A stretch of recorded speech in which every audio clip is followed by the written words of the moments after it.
Today's youth need teachers, volunteers, and most of all, well, they need you. I'm Doug Edwards, and I'm going to be talking with real youth mentors and students to give you the knowledge you need to be the best youth worker possible. This is Youth Worker on Fire.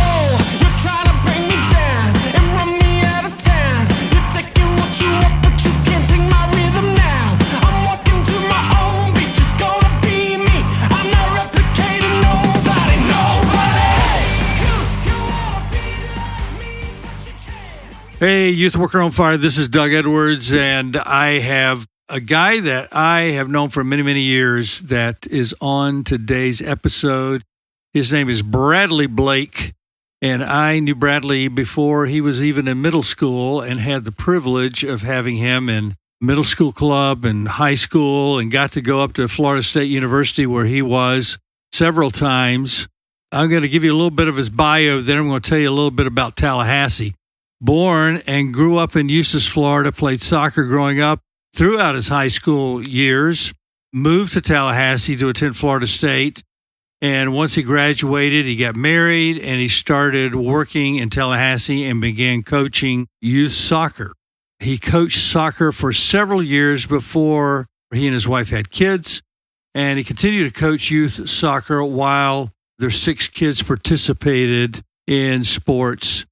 And he's still just finishing up your season with your daughter. Is that right? Yeah. We just finished her season up, which was one of my first. I usually coached boys because we had 5 boys, and before our daughter was born, and so this was my second year coaching a girls team. So a little different, but it was good. Yeah, well, tell us the difference, because for those who are going to do both like you, I mean, that is a transition, 5 boys in a row and then the girl. Yeah, the good thing about, I think, coaching girls soccer, which is different, they listen to you. So they actually pay attention and listen.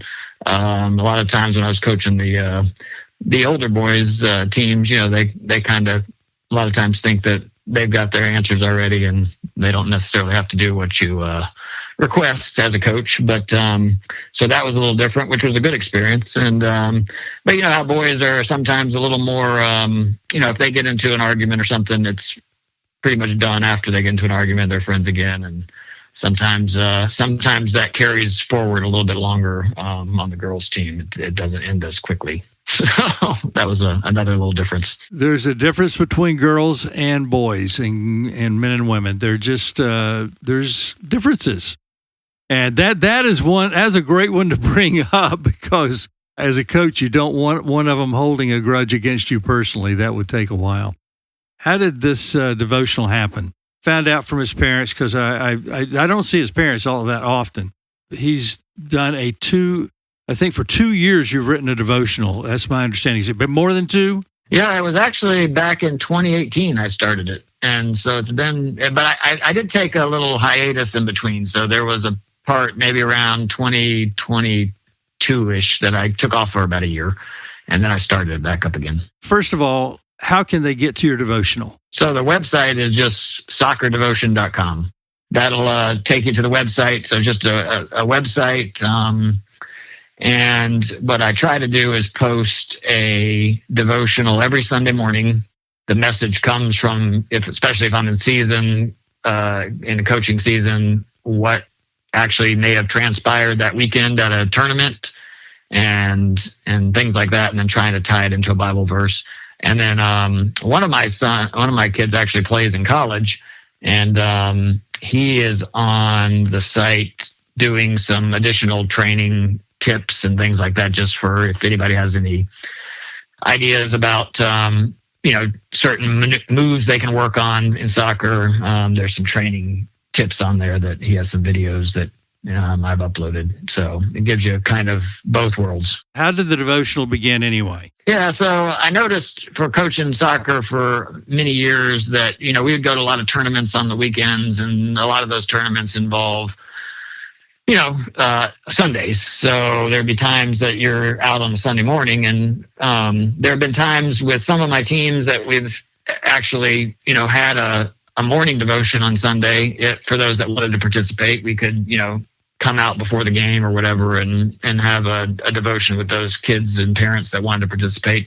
But I felt like there was a need for all these parents and kids that are participating and not being able to attend a church on that Sunday or have a devotion, that maybe it'd be good to try to put something out that everybody could, reference during the day in between games or something like that. And just, be a kind of not a substitute for church, but at least something that could be a pick me up and something maybe God put on my heart that period that he might use to speak to somebody, that was at a tournament or whatever. So that's kind of how it started.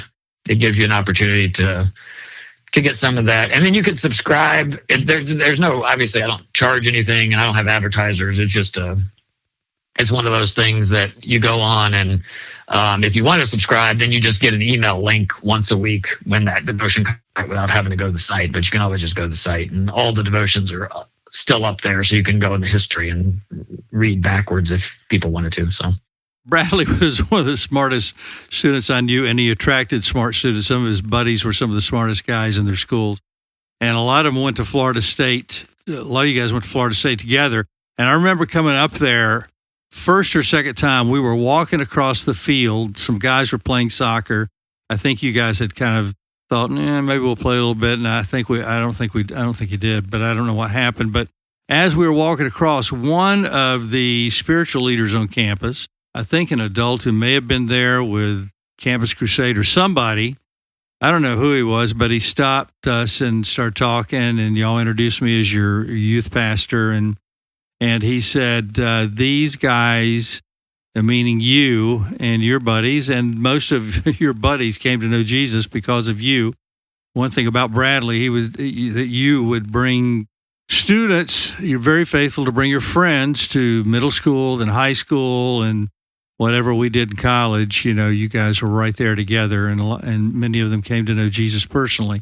That guy said, they have changed the face of Florida State University, that they have made it a great place. I thought, well, wow, that's a big statement. We must have, I don't remember who that is, but maybe we paid him some money or something. You may have. It may have. It's very expensive. Now, whoever it was is unsolicited. He probably went back and go, man, I could have asked him for money for this band, but he didn't.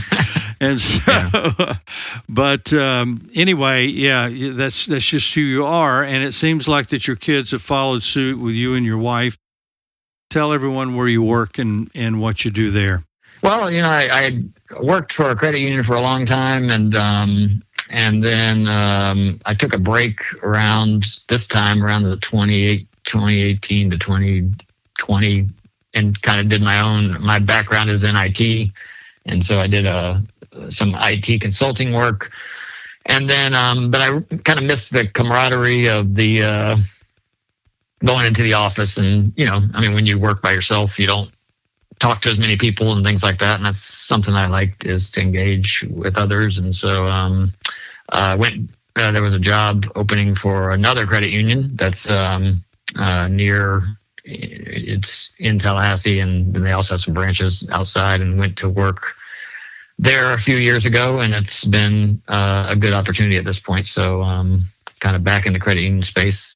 Yeah, and that was kind of a transition, wasn't it? Wasn't there an opportunity to go out of state? And yeah, there was some opportunities, and then God decided, hey, I want you to be at this opportunity and not this one, and so that that worked out. And I always try to pray that, hey, God, you open the door or close the door, and He said, okay. And He opened it and closed another door, and that was fine. And it's worked out. So tell us a little bit. I mean, what's your thoughts on AI? What's your concerns? What's the good, the bad, the ugly? Yeah, I think there's a lot of benefits to AI. I had actually, back in 2018 when I started my other company, I would use the term dip your toe in the water of AI, because I was using a knowledge-based system that, with a lot of financial institutions, the regulations are all the same. And so having a knowledge base that you can go to your staff, and when they have a question, they can ask the question and get the answer back from the AI platform that's a real benefit. So I think that from that perspective, AI is a real benefit. Some of the interesting things we've experienced with AI recently is, like I said, my son just graduated from college, and in engineering, I guess they do a ring ceremony now on Friday before the graduation. And at the end of the ceremony, it's similar. They call your name, and you go up on stage, and they give you this ring that you take an oath as an engineer to, be ethical and do all these things. And my son said, "Hey, the AI was calling out those names," and I was like, "No, I did not know that." So I guess they were scanning the card, and then AI was pronouncing the name, and I was like, that was interesting, because it did not sound like a computer voice. It sounded like a human being, and so that was interesting. I think the other thing is, one of the sons that's about to graduate, or just graduated from high school, he's attending USF next year, and they just announced that they're the first school to offer a degree in AI. That's what was announced at my other son's graduation, that they were the first college, I guess, to offer a degree in AI. So, there's some real benefits, I think, but there are also some stories you hear that are concerning. But hopefully, again, if we approach it the right way, and I mean, God can utilize technology to make our lives better, but when it gets out of hand or out of control or not under His, outside His will, then I guess it can not be so great. So it's one of those things that I guess I'll use the term, we'll look at it from be cautiously optimistic, I guess, to see how it's going to go. Yeah. The one thing I say to people that are fearful of AI or computers in general, or social media, different things like that, I said, listen, most things were made good for good. They can be turned to do bad things, but that doesn't keep them from being used for good things. If you're in the technological world, if you're not technologically savvy and keeping yourself update, then you're going to be more cautious, because you just don't know. You just don't understand. Yeah, there was one very useful. My son had told me about a technology. It's one of, I think, Google's AI platforms, but it will, you can upload a PDF document or whatever, and it turns it into a two-person podcast where these two people are talking. And where I have found it to be useful is in training. Because if you take a really long training document that, nobody wants to read a 14, 15-page training document and try to remember the highlights from it. But if we did a little test run at the office where we uploaded this procedure that was pretty long, probably 12, 13 pages, I guess, in a PDF, and it turned it into a two-person podcast. And it's like they're ad-libbing, and so it's easier to listen to. I mean, you have a podcast, so you would understand it's much easier to listen to than trying to go through all these documents. So from a training standpoint, that may be a thing that we're looking at, just to make it more palatable to, receive training, and make it more memorable for people to actually comprehend what they're learning. So, Oh, absolutely. That sounds pretty amazing. I've never heard that before. I knew you'd know. You keep up with stuff, and you're Mr. IT yourself. So yeah, I'll listen to. I also listen to a lot of John Piper, and there was a question on one of his messages that said, is it okay for a pastor to use a AI to write a sermon? And I was like, oh, this will be interesting. I'd like to get his perspective. And I don't want to quote John Piper, but I'm pretty sure he was saying no. Like I said, I don't want to speak for him, but that was the gist I got from his answer. Unless it was, I think he clarified and said, unless you're going to explicitly say this was totally written by AI, I don't think you should be using AI as your own work, which I think is, part of the issue, especially in education and things like that people are claiming things as their own work that are written by AI. But, I would think that, AI is still not going to be able to obviously have a personal relationship with Jesus. So I feel like it probably wouldn't, the words wouldn't do justice to God's message and his word if it was coming from an entity that really can't have a personal relationship with Jesus. So I'd probably shy away from using it. Now, some things like Grammarly or whatever that, may change a sentence or fix grammar or things like that. I think those are tools that you can use and, to make sure that everything is moving in the right direction, but it's still not the message, coming from some AI piece. Well, that's interesting. That's good. I did listen to. I wish I could remember his name right now, but he was the father of the first mass email platform. Someone asked him. He said, "Well, how does AI work for you?" He said, "Well, listen." He said, "Here's how AI's worked for me. This has been good." He said, "I'll have 4 points to a message that I'm going to give at some convention or whatever, and I'll go to my AI." And he said, "And I've personalized my AI and make sure that it's not just a general thing out there. It's for me." And I think he called his AI Craig. And so he had his named. And he said, "I'll say, here are my 4 points. Is there a 5th?" And he said, "It will give me a 5th point." And I'll go, "Oh, I like that 5th point. That was good." Okay. So, yeah. So that was interesting. It's interesting what Piper said and but I think it's right. We're supposed to be spirit driven. I was at a conference in San Diego years and years ago, pastors conference. And I always love to say this. It was run by Youth Specialties. And my pastor actually picked it because he knew I love Youth Specialties and I didn't like many other conferences that at that time. Now there's several people that have done them. The guy, the pastor, one of the speakers came up, and before he spoke, he started praying, and basically he's quoting Isaiah, I believe it was, and he said, "Lord, put your words in my mouth, not my own, but your words." And so there is something to that. We are about the Spirit of God, the Spirit leading us, but maybe AI can still give us a 5th point. I don't know. Yeah. I think it can definitely be used for supplemental items. So those things would be good. So, well, thanks for sharing all that with us. Well, tell me about your love story with your wife. I was actually able to officiate your wedding, and thank you very much for inviting me to do that years ago. You guys seem to have done well. I must have said the right things.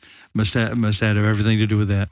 And I'm joking about that, of course. It took, I guess, and we're still together, so that's good. That's right. Yeah, so my wife and I met on a blind date. So, it was 2 mutual friends. She had a friend and I had a friend, and they were actually dating. And then they said, "Hey, why don't we go out on a date together and, you 2 come, I guess, to the date." So we said, "Oh, okay." So I think she clarified and said she required a picture before she would agree to the blind date. So I guess I passed the test in the beginning. She's a smart girl. To at least go out in the beginning with me. Right. And then we went out on that date, and it was. I remember the first date we went when we were going out. We had come over to the other person's house, one of her friend's house, before we were going to leave. And I remember Florida was playing Tennessee. And Tennessee, I think, was leading at the time, but Florida was coming back. And I'd made a comment that, I obviously went to Florida State, and so I wasn't a big Gator fan. And and she said, "Well, I went to the University of Florida." That was a good segue into how our, just starting out there. But anyway, we went on that date, and then I had a conference like literally the next week that I went to in Orlando, and I had dinner with my dad down when I was at the conference, and he said, "Well, how'd your date go?" And I said, "Well, it was good. She was nice, and she's a Christian. We hit it off." And I said, "But I don't know. I mean, she lives 3 hours away, and I still got another year of school, and she was a teacher at the time." And so she had already gotten out of school. And So I was like, I don't know how that's going to go. And my dad was like, well, I think you need to pursue it if there was any chance of, something happening. And so I took his advice and called her up, and then we kind of did the long distance dating thing for a little bit, and then got engaged like three months later, and then got married like 8 months later. So wow, it was kind of a quick thing. So and then and like you said, we were married for about 3 or 4 years before we had kids, and then we had some kids and went through that, and she's a very good wife and a very good mother, and always trying to help others, and that's we're different in many ways, but I think the differences are good because she compliments me in areas that I'm not the strongest at, and then I think I do the same for her in areas that she's not as strong. That's kind of my strength, so it's kind of worked out.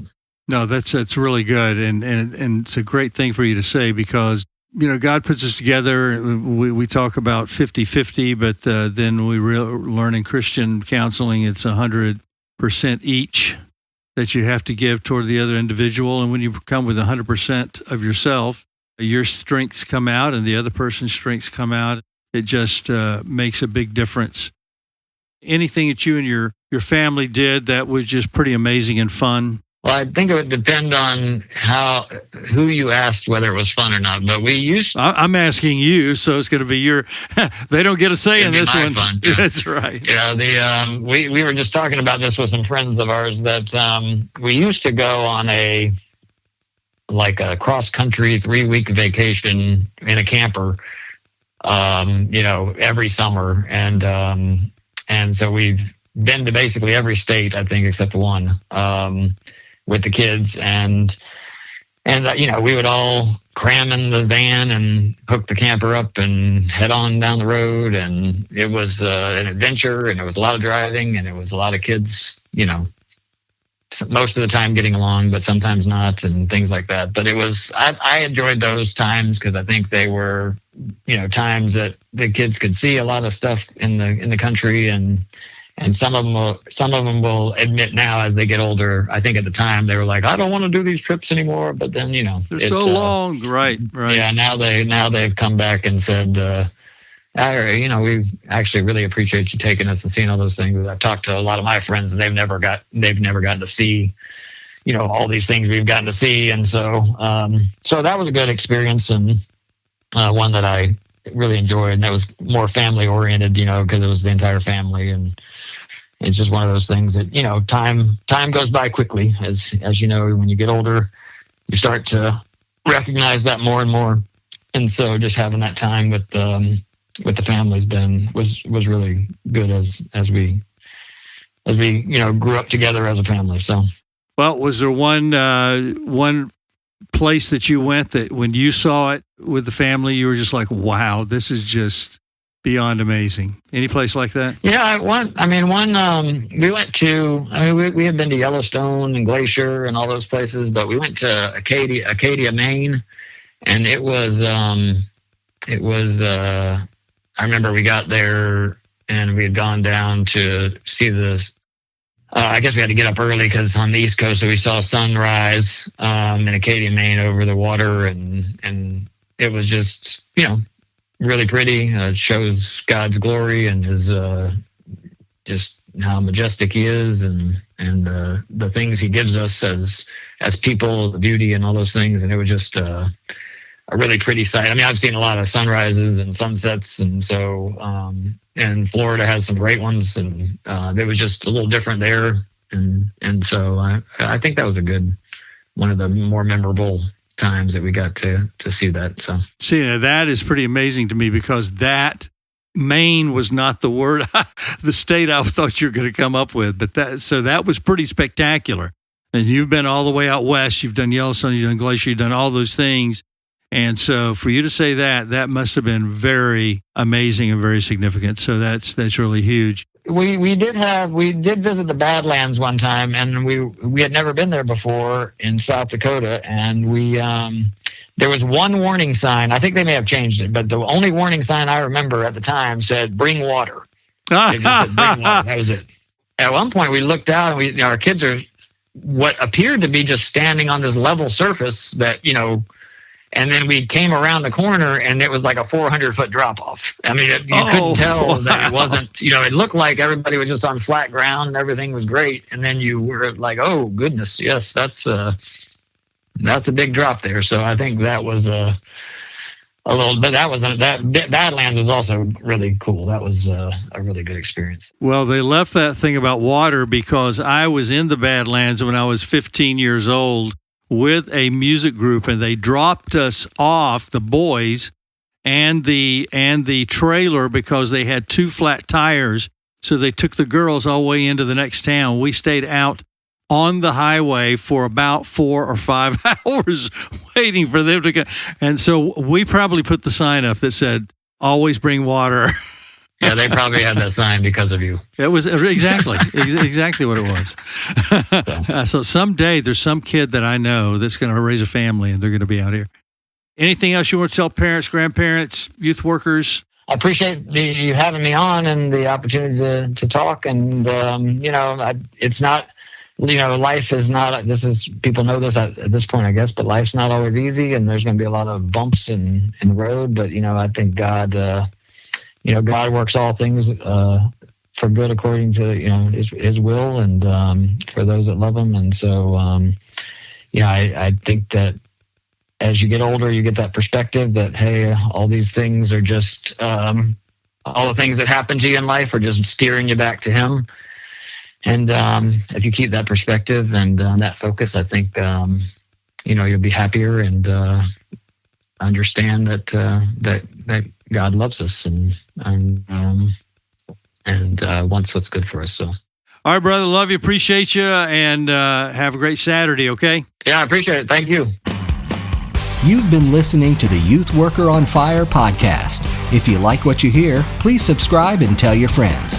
Also, leave a comment and tell us what you think. Stay tuned for more informative episodes.